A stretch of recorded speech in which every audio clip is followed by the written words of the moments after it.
Oke, baik. Selamat pagi semuanya.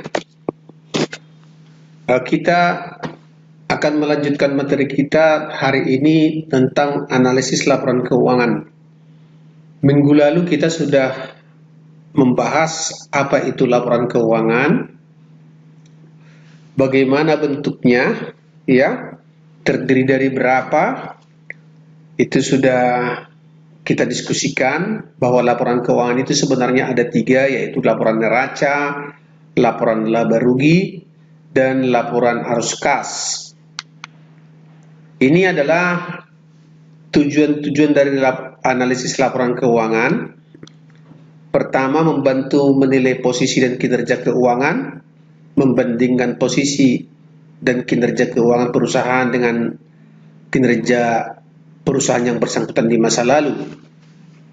Bisa juga dengan perusahaan lain, bisa juga dengan industri sejenis.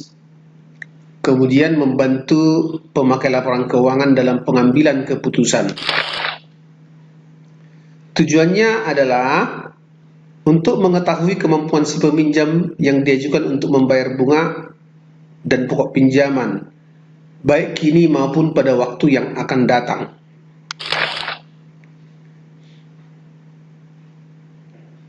Kalau sebuah perusahaan mau melakukan investasi, tentu dia membutuhkan pembiayaan. Ada berbagai alternatif yang dilakukannya. Pertama, dia akan meminjam dari kreditur misalnya. Tentu kreditur akan menganalisa apa dasar si peminjam itu meminjam. Itu bisa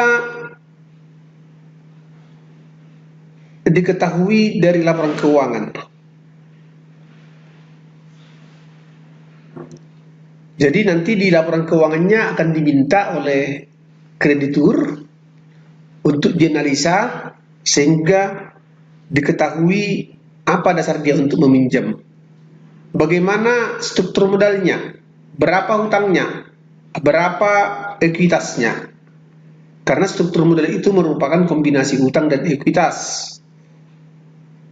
Bagaimana sejarah pembayaran utangnya di masa-masa lalu? Apakah berlangsung lancar atau ada kendala-kendala tertentu? Ketiga adalah yang dianalisa oleh tim yang akan memberikan pinjaman adalah bagaimana likuiditas perusahaannya. Apa sumber utama untuk membayar utang? Itu harus diketahui. Kemudian, bagaimana model kerja ataupun working capital perusahaan? Apakah perusahaan mampu menghasilkan arus kas dari operasional yang ada? Kalau ini dikatakan layak, kemungkinan besar pemberi pinjaman akan memberikan pinjaman kepada perusahaan tersebut. Kedua, bagi investor juga perlu laporan keuangan itu. Bagaimana kinerja perusahaan, bagaimana ekspektasinya di masa yang akan datang, bagaimana pertumbuhan dan kestabilan labanya. Itu semua bisa kita ketahui dari laporan keuangan yang dianalisa. Bagi manajemen juga perlu, yaitu untuk mengetahui seberapa baik kinerja perusahaan dan mengetahui bidang-bidang apa yang memberikan kontribusi yang berhasil atau tidak. Berarti di sini dilakukan SWOT analisis, apakah kekuatan dan kelemahan posisi keuangan perusahaan, perubahan apa yang harus diambil untuk memperbaiki kinerja di masa yang mendatang. Jadi di sini laporan keuangan itu bisa memberikan pandangan yang mendalam tentang status sebuah perusahaan untuk mengembangkan kebijakan dan strategi di masa mendatang. Nah, sekarang kita masuk ke analisis laporan keuangan. Analisis laporan keuangan itu pertama disebut dengan analisis rasio keuangan. Apa itu analisis rasio keuangan? Yaitu analisis dengan membandingkan rasio-rasio keuangan, baik perbandingan secara internal maupun eksternal. Jadi nanti di sini kita akan menghitung rasio-rasio keuangan sesuai dengan yang akan kita minta atau yang dibutuhkan, dibandingkan dengan kondisi internal kita. Bagaimana misalnya dibandingkan dengan masa lalu, bagaimana dengan industri sejenis, itu disebut perbandingan secara eksternal maupun perusahaan lain. Kedua, disebut dengan analisis tren, yaitu analisis untuk mengukur perkembangan naik dan turunnya komponen dalam laporan keuangan. Apakah semakin meningkat atau apakah semakin menurun? Nanti juga bisa kita ketahui itu seperti apa. Ketiga, disebut dengan analisis common size. Itu analisis dengan menghitung persentase unsur-unsur dalam neraca ke total aset. Jadi nanti kalau di laporan keuangan tersebut, setiap unsur-unsur dalam neraca itu dibandingkan terhadap total aset. Ya, itu kalau ada di neraca. Kalau dalam rugi laba, itu semua nanti dibandingkan ke total pendapatan. Nanti kita coba akan praktekkan kira-kira bentuknya seperti apa agar Anda bisa lebih memahami. Yang keempat adalah analisis indeks. Analisis dengan menghitung persentase unsur-unsur dalam laporan keuangan ke laporan keuangan tahun dasar. Jadi semuanya nanti indeks itu dibandingkan ke laporan keuangan tahun dasar. Baik, kita akan mulai dengan analisis rasio keuangan. Analisis rasio keuangan itu secara umum dibagi atas 4. Yang pertama disebut dengan rasio likuiditas, yaitu rasio yang menunjukkan kemampuan perusahaan untuk membayar kewajiban jangka pendeknya. Ya, nilainya jika lebih besar itu akan lebih baik. Jadi di sini sekali lagi saya katakan rasio yang menunjukkan kemampuan perusahaan untuk memenuhi kewajiban jangka pendeknya. Besarnya jika lebih besar akan lebih baik. Yang kedua adalah rasio aktivitas, yaitu rasio yang menunjukkan kemampuan perusahaan untuk mengendalikan investasinya di aset. Jadi bagaimana perputarannya nanti akan kita lihat di sana. Namanya lah activity ya, berarti ada perputaran yang terjadi di sana. Ketiga adalah rasio leverage keuangan atau financial leverage, atau sering juga disebut dengan solvabilitas. Ini berbicara tentang daya ungkit. Ini sangat terkait dengan bagaimana kita mengelola utang. Bagaimana sumber pendanaan kita, baik jangka pendek maupun jangka panjang.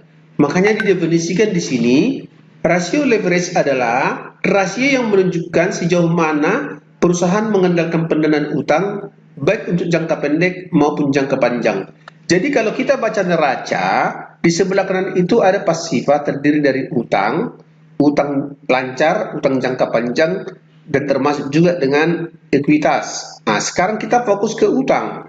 Bagaimana kita mengandalkan pendanaan utang itu dalam menjalankan operasional perusahaan. Yang keempat adalah rasio profitabilitas, rasio yang menunjukkan sejauh mana perusahaan tersebut mampu menghasilkan laba. Mampu menghasilkan laba. Tentu kalau laba lebih besar itu tentu lebih baik. Ya. Sama dengan leverage. Leverage itu kalau semakin besar utang, semakin tidak baik. Artinya jika rasio utang semakin kecil, itu menunjukkan hal-hal yang baik.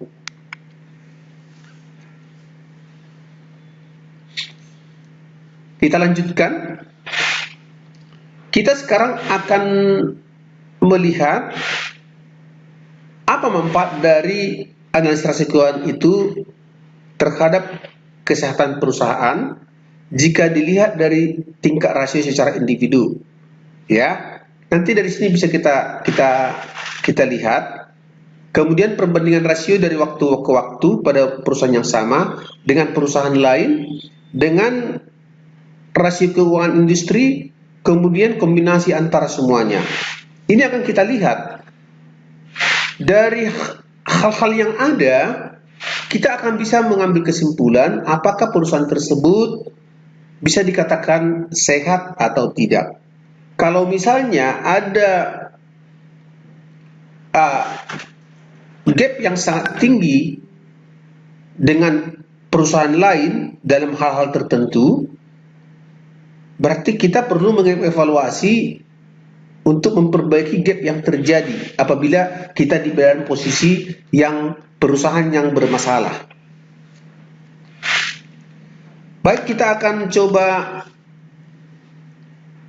bedah satu persatu.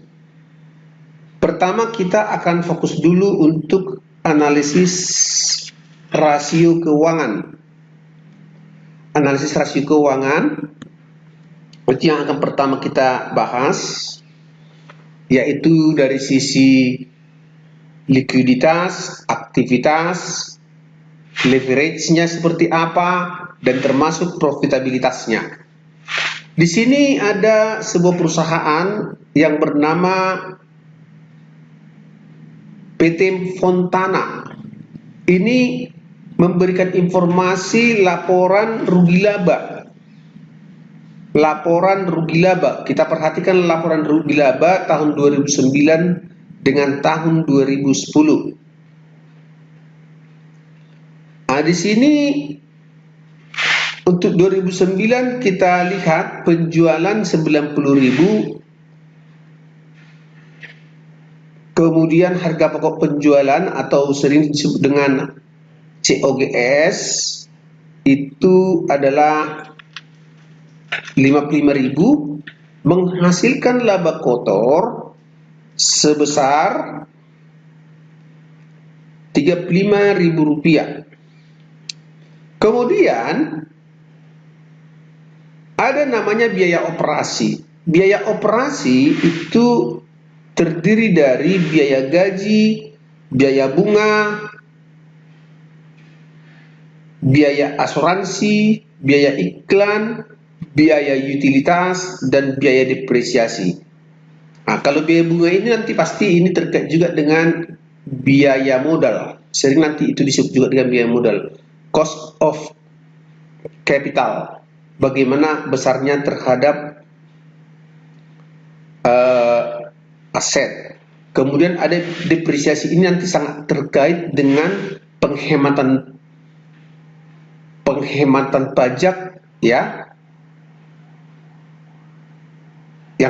penghematan yang terjadi akibat pajak. Jadi non-debt tax side. Jadi penghematan yang dihasilkan dari pajak selain pajak.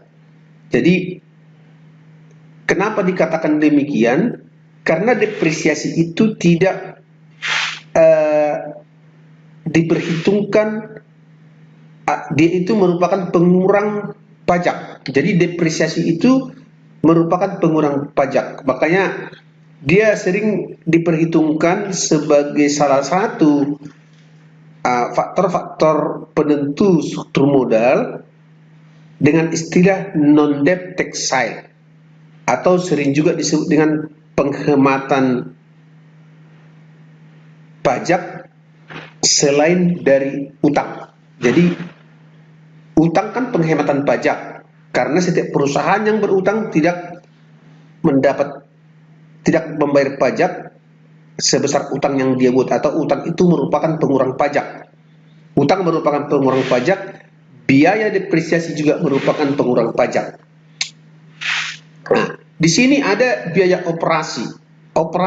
Biaya operasi itu kalau dijumlahkan 6-6-nya ini yang ada unsurnya di sini, totalnya nanti 29.500. Tentu inilah yang disebut dengan earning after interest. Nah, jadi inilah disebut dengan pendapatan setelah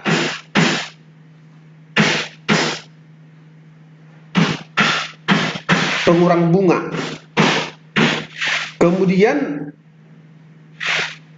Kalau dia ditambahkan 29.500 ditambahkan dengan 1.500 berarti menjadi 31.000, itu disebut dengan earning before interest and tax. Ya, earning before interest and tax itu disebut dengan EBIT. Kemudian kalau ditambahkan lagi dengan depresiasi, itulah yang disebut earning before interest and tax and depreciation, dan satu lagi nanti ada amortisasi utang. Tapi di sini di dalam laporan ini tidak ada. Itulah disebut dengan EBITDA. Jadi ada disebut dengan earning before tax, itulah disebut dengan 5.500 di sini. Hasilnya adalah 35.000 dikurang 29.500, hasilnya 5.500. Kalau laba sebelum pajak ditambahkan dengan bunga, itu disebut dengan EBIT. Besarnya di sini adalah 7.000. 5.500 ditambah dengan 7.000 ditambah dengan 1.500. 5.500 ditambah ke 1.500 berarti dia itu adalah 7.000. Itulah disebut dengan EBIT, earning before interest and tax. Sekali lagi saya katakan, earning before interest and tax-nya adalah 5.500 ditambah 1.500. Kalau dikatakan EBITDA, berarti 5.500 ditambah 1.500 ditambah lagi 7.500, yaitu yang depresiasi. Kembali lagi kita ke laba sebelum pajak. Laba sebelum pajak dikatakan di sini adalah 5.500, ada pajaknya 800. Berarti dikurangkan lagi, itulah disebut dengan laba bersih. Laba bersih perusahaan. Laba bersih ini kalau dibagikan dengan saham, berapa jumlah saham yang beredar, berarti disebut dengan earning per share, EPS. Ya, laba bersih dibagi dengan jumlah saham yang sudah beredar. Kemudian kita akan lihat posisi keuangan. Ada kas, ada investasi surat berharga, ada piutang, piutang dagang, piutang wesel, ada persediaan. Kemudian itu disebut dengan aset lancar. Totalnya adalah 23.500 dalam satuan ribuan rupiah. Aset tetap atau fixed asset itu totalnya adalah 74.500 tahun 2009. Tahun 2010 itu totalnya 81.500. Aset lancar meningkat juga tahun 2010 menjadi 28.500. Kita perlu ingatkan di sini total semuanya adalah 98.000 ya. 98.000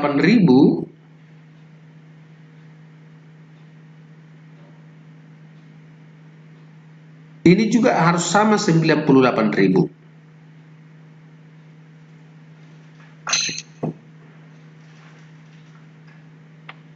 Kemudian ada di sini namanya utang pajak, utang dagang, utang wesel, totalnya 10.500. Inilah disebut dengan aset lancar. Utang bank, utang obligasi itu disebut dengan utang jangka panjang. Apa beda antara utang lancar dengan utang jangka panjang? Kalau utang jangka panjang itu lebih dari setahun, harus bisa dibayar ya. Tapi kalau utang lancar itu harus lunas dalam waktu 1 tahun. Kemudian ada namanya ekuitas, ada namanya modal saham, ada namanya laba ditahan. Ya, laba ditahan. Laba ditahan. Kemudian Total semuanya adalah gabungan antara utang dengan ekuitas itu 98.000. Makanya dikatakan neraca, 98.000 di kiri, 98.000 di kanan. Sama dengan di sini, 110.000 di kiri, 110.000 di kanan tahun 2010. Sekarang kita akan menghitung satu persatu. Apa itu aset current ratio, likuiditas? Ada disebut dengan current ratio, ada disebut dengan quick ratio. Apa itu current ratio? Aset lancar dibagi dengan utang lancar. Kita lihat di sini. Aset lancar tahun 2009 23.000. Utang lancar 28.000, utang lancar 10.500. Tahun 2010 28.500 dengan 16.750. Kita lihat di sini. Inilah dia.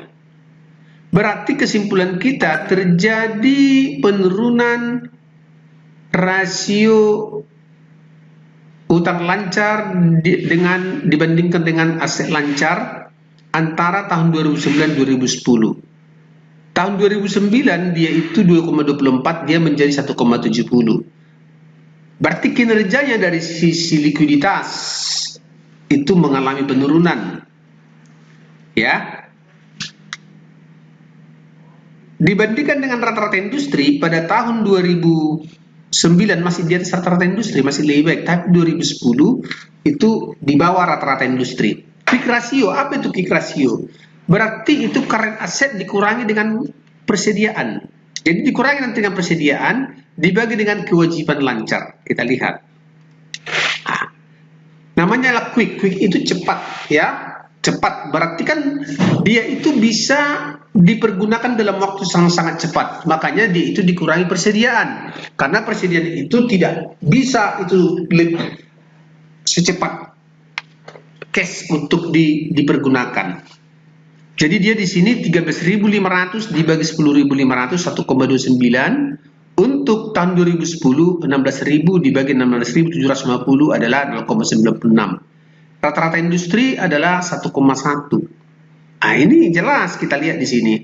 Berarti terjadi apa yang disebut dengan penurunan juga. Di mana pada tahun 2009 dia di atas rata-rata industri, pada tahun 2010 dia itu di bawah rata-rata industri. Nah, sekarang kita akan mengukur bagaimana rasio aktivitas. Rasio aktivitas kita sudah sepakati itu semakin besar semakin lebih baik. Sebelum kita lanjut, saya coba mundur lagi ke belakang. Rasio likuiditas ini tidak harus hanya yang dua ini, ya. Ada lagi rasio-rasio likuiditas yang lain. Ada rasio cash namanya, nanti kita lihat rumusnya seperti apa. Ada saya tuliskan di belakang. Yang di luar yang dua ini, dan masih ada rasio likuiditas yang lain yang bisa Anda baca dari berbagai referensi.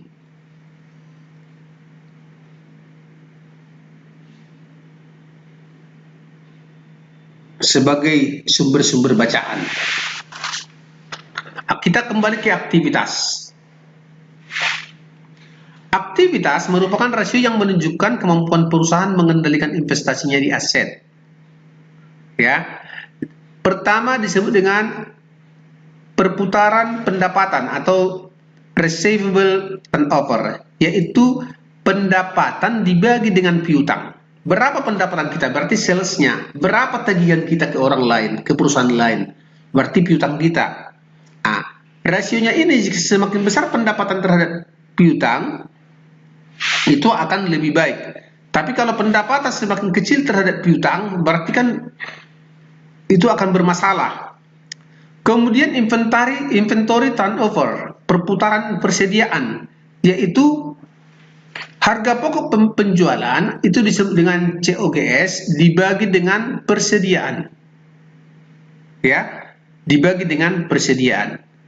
Yang ketiga disebut dengan perputaran aset, yaitu aset turnover, yaitu pendapatan dibagi dengan aset.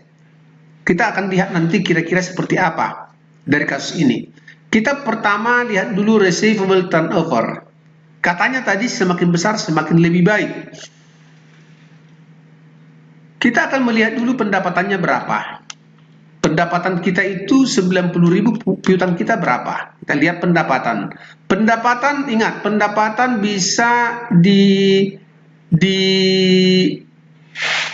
diketahui di laporan rugi laba.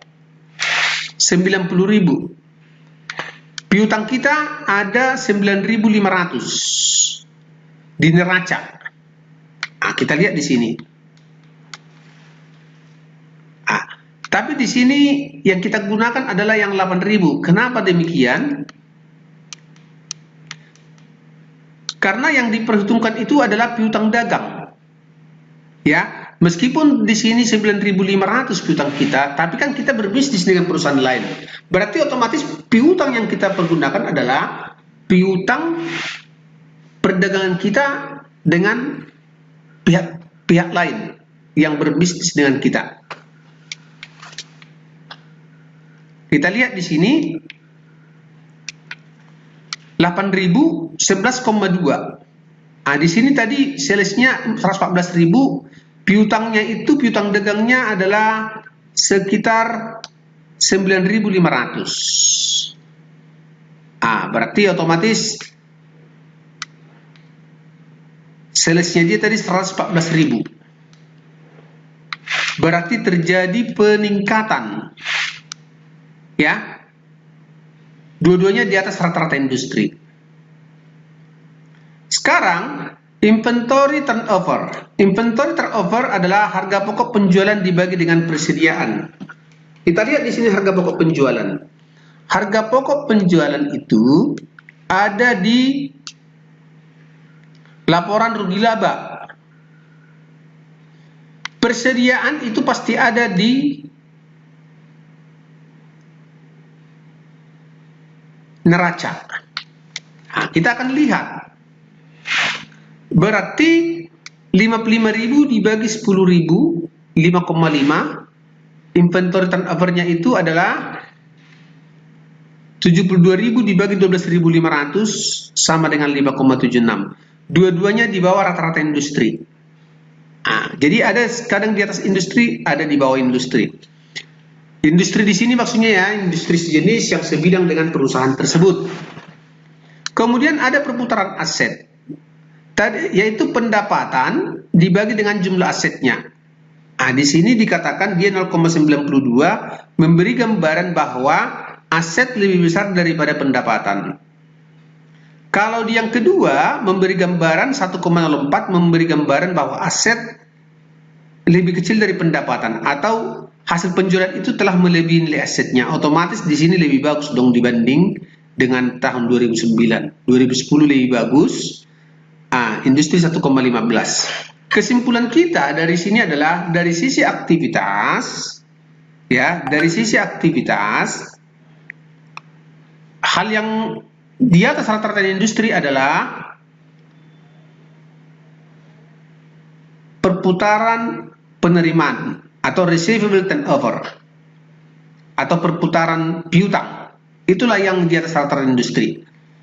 Tapi untuk perputaran persediaan dan perputaran aset, dia itu berada di bawah rata-rata industri. Itu yang bisa kita simpulkan.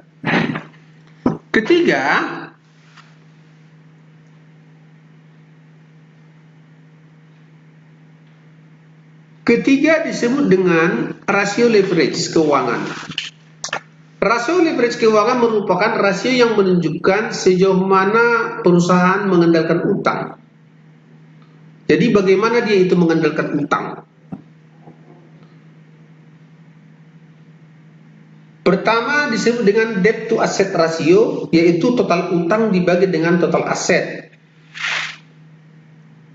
Kadang ini masih bisa dibagi ini menjadi dua, yaitu short term debt dibagi dengan total aset, atau aset lancar dibagi dengan total aset, atau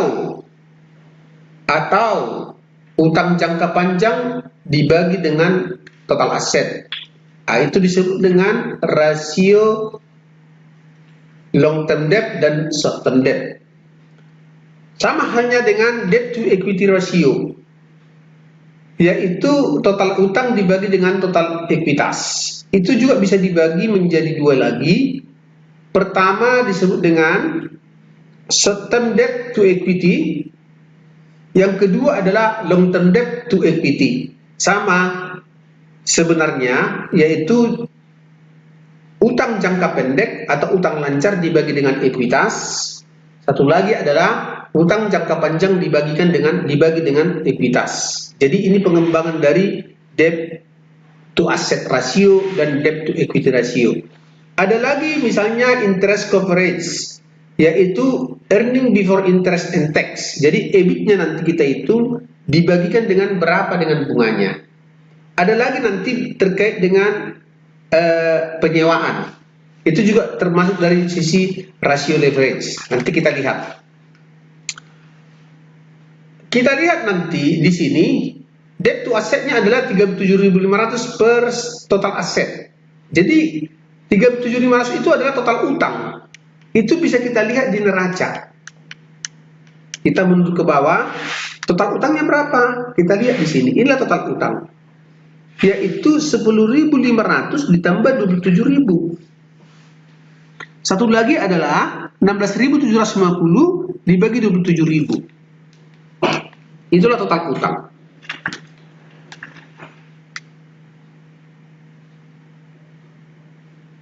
Ya.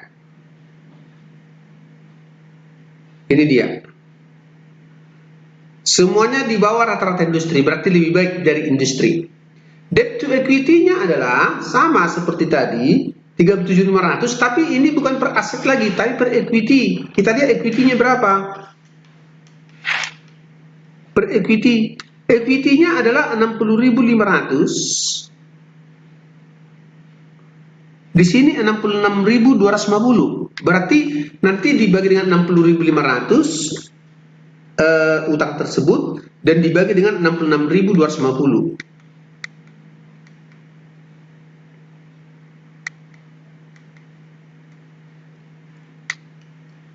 Hasilnya di bawah rata-rata industri. Yang ketiga adalah interest coverage ratio, yaitu EBIT. EBIT kita lihat tadi EBIT. Tadi saya katakan EBIT itu adalah laba sebelum pajak, earning before tax ditambah dengan interest. 5.500 tambah 1.500. EBITDA laba sebelum pajak dibagi dengan bunga, ditambah dengan bunga, ditambahkan dengan depresiasi. Tapi kalau laba sebelum pajak ditambah dengan bunga itu disebut dengan EBIT. 5.500 tambah 1.500. Sehingga hasilnya adalah 7.000.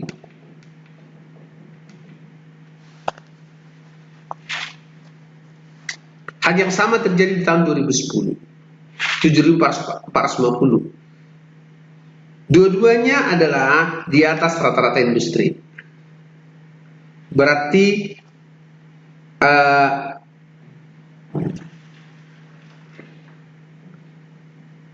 rasio antara earning before interest and tax terhadap interestnya di atas rata-rata industri. Berikutnya disebut dengan rasio profitabilitas. Pertama disebut dengan net profit margin, yaitu laba bersih dibagi dengan pendapatan. Yang kedua disebut dengan gross profit margin, yaitu EBIT dibagi pendapatan. Yang ketiga, return on asset, laba bersih dibagi dengan aset. Bisa saja lagi sebenarnya yang lain, itu disebut dengan return on equitas, yaitu laba bersih dibagi dengan ekuitas. Tapi di sini kita cukup pelajari yang tiga ini dulu. Nanti bisa Anda pelajari secara mandiri untuk profitabilitas yang lain. Bisa saja earning per share, bisa saja itu earning per share itu juga merupakan bagian dari profitabilitas. Kita diskusikan dulu yang tiga ini. Pertama, laba bersih dibagi dengan pendapatan. Laba bersihnya berapa tadi? Kita lihat laba bersih itu ada di laporan rugi laba. 4.700 sama 5.750. Pendapatannya berapa? 90.000 dan 114.000. Kita lihat rasionya berapa.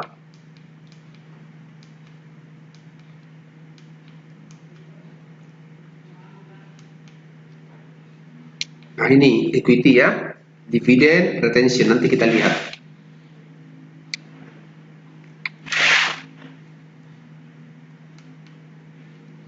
Berarti dia itu harusnya menjadi laba bersih dibagi dengan pendapatan. Nanti coba Anda kerjakan sendiri, berarti sama dengan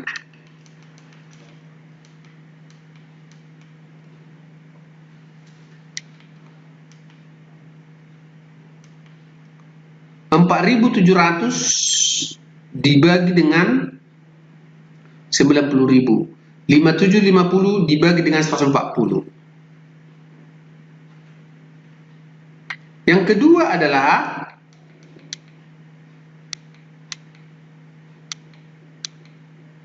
gross profit margin. Otomatis di sini EBIT tadi kita udah ketahui, yaitu 5.500 ditambah 1.500, yaitu earning before tax ditambah dengan interest dibagi dengan pendapatan, berarti sama dengan 7.000 dibagi dengan 90.000. Kemudian adalah return on asset, laba bersih dibagi dengan aset. Laba bersih tadi dikatakan adalah 4.700, asetnya adalah 98.000, berarti 4.700 dibagi 98.000. Equity juga sama, laba bersih dibagi dengan ekuitas. Ekuitas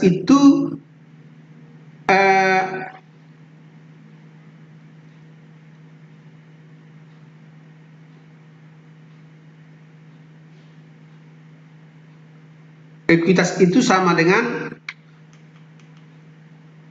equity ditambah laba ditahan tadi. Kalau nggak salah tadi, oke, ini 60.500. 60.500. Berarti kita temukan di sini adalah 4.700 dibagi 60.500. Dividen dibagi laba bersih. Laba bersihnya itu berapa? 4.700. Dividennya berapa? 40% dari laba bersih. Dikatakan tadi di sini 40% laba bersih dibagi sebagai dividen. Berarti 0,4 dikali laba bersih 4.700 dibagi dengan 4.700. Nanti coba kita simulasikan dengan Excel semuanya. Kemudian retention ratio adalah laba bersih, laba ditahan dibagi dengan laba bersih. Nanti kita lihat di case kita dengan Excel. Kemudian selanjutnya adalah analisis tren rugi laba. Ini kita lihat ternyata penjualan meningkat, harga pokok penjualan meningkat, laba kotor meningkat, biaya gaji mengalami peningkatan juga, bunga tetap, inilah trennya itu. Kemudian asuransi meningkat, biaya iklan juga meningkat, biaya utilitas meningkat, biaya depresiasi meningkat, otomatis semuanya itu biaya operasi meningkat, laba sebelum pajak meningkat, laba penghasilan meningkat, pajak penghasilan meningkat, laba bersih juga mengalami peningkatan. Itu disebut dengan analisis tren. Sama dengan di sini. Kita dampingkan dia tahun 2009-2010, kita lihat trennya apakah mengalami peningkatan atau mengalami penurunan. Kalau kita amati dari kasus ini, semuanya itu cenderung mengalami peningkatan, hanya beberapa yang mengalami penurunan.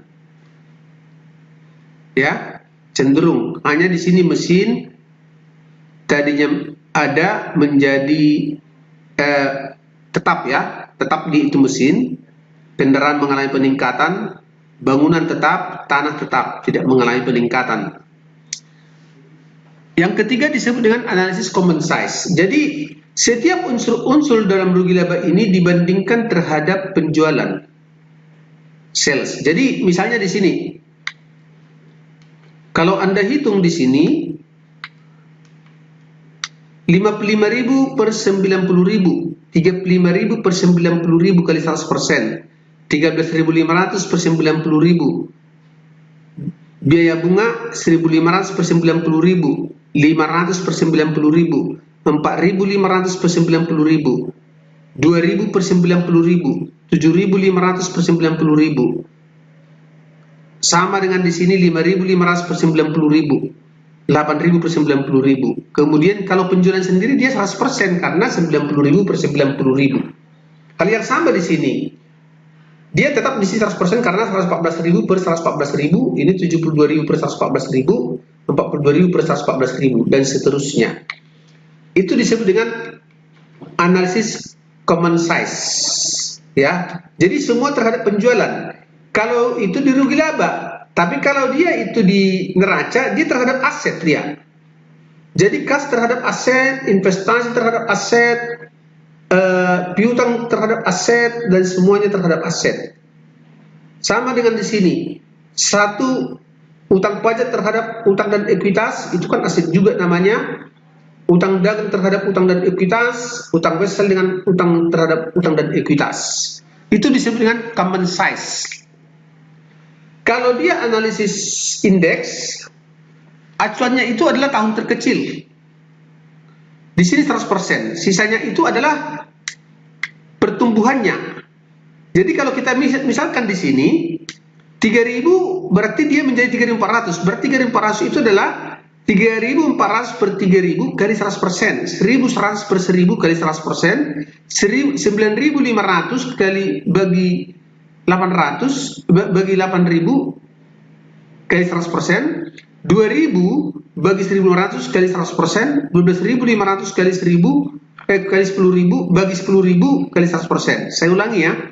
Saya ulangi, untuk kas 3.400 per 3.000 kali 100%, untuk investasi 1.100 per 1.000, selanjutnya 9.500 per 8.000, 2.000 per 1.500, 1.500 per 10.000. Pertanyaannya adalah bagaimana kalau sampai tahun 2011?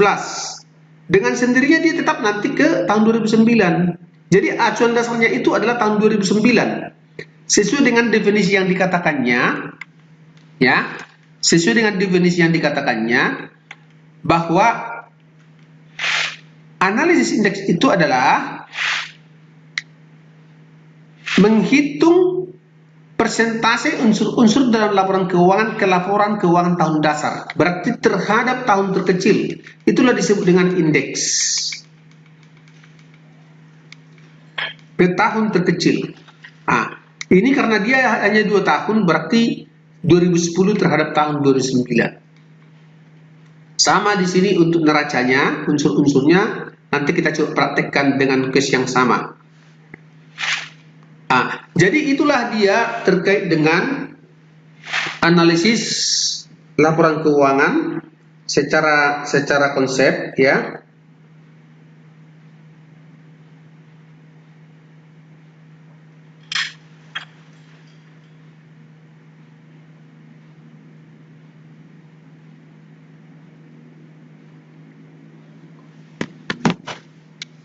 Nanti Anda diminta, ada 2 hal yang perlu Anda lakukan. Pertama, menganalisis laporan keuangan neraca PTX ini.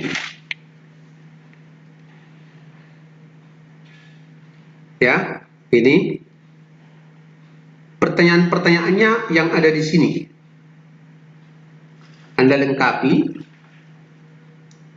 Kedua, dengan cara yang sama, tugas yang Anda buat kemarin meringkas laporan keuangan, hitung semua yang ada di sini. Jadi ada 2 tugas yang saya berikan. Ada 2 tugas yang saya berikan. Pertama adalah menghitung rasio likuiditas, rasio leverage, rasio aktivitas, dan rasio profitabilitas dari case PT X ini per 31 Desember 2017. Ini bisa Anda copy langsung ke Excel kok ini. Yang kedua adalah,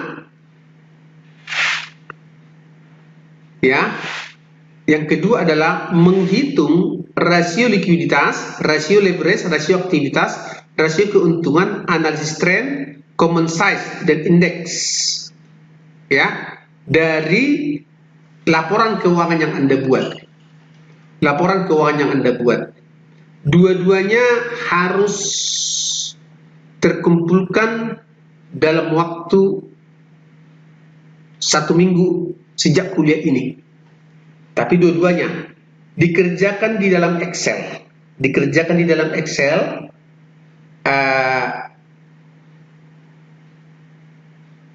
termasuk penulisan rumus-rumusnya, ya. Atau bisa juga misalnya dari Excel Anda copy ke dalam Word. Setelah Anda kerjakan di Excel semuanya, Anda copykan ke dalam Word, baru Anda tuliskan rumus-rumusnya. Jadi memang harus ada keterkaitan antara satu tugas dengan tugas yang lain. Tugas pertama kemarin adalah meringkas sebuah laporan keuangan. Sekarang memasukkannya itu menghitung-hitung rasio-rasionya. Termasuk tambahan di sini. Tambahan itu nanti menjadi modal kita untuk mengikuti ujian akhir semester. Minggu depan kita akan diskusikan bagaimana misalnya dari berbagai informasi kita harus membuat seperti apa bentuk laporan keuangannya, sehingga Anda bisa lebih memahami bagaimana menganalisa laporan keuangan dan bagaimana juga membuat laporan keuangan. Demikian pertemuan kita hari ini. Selamat siang.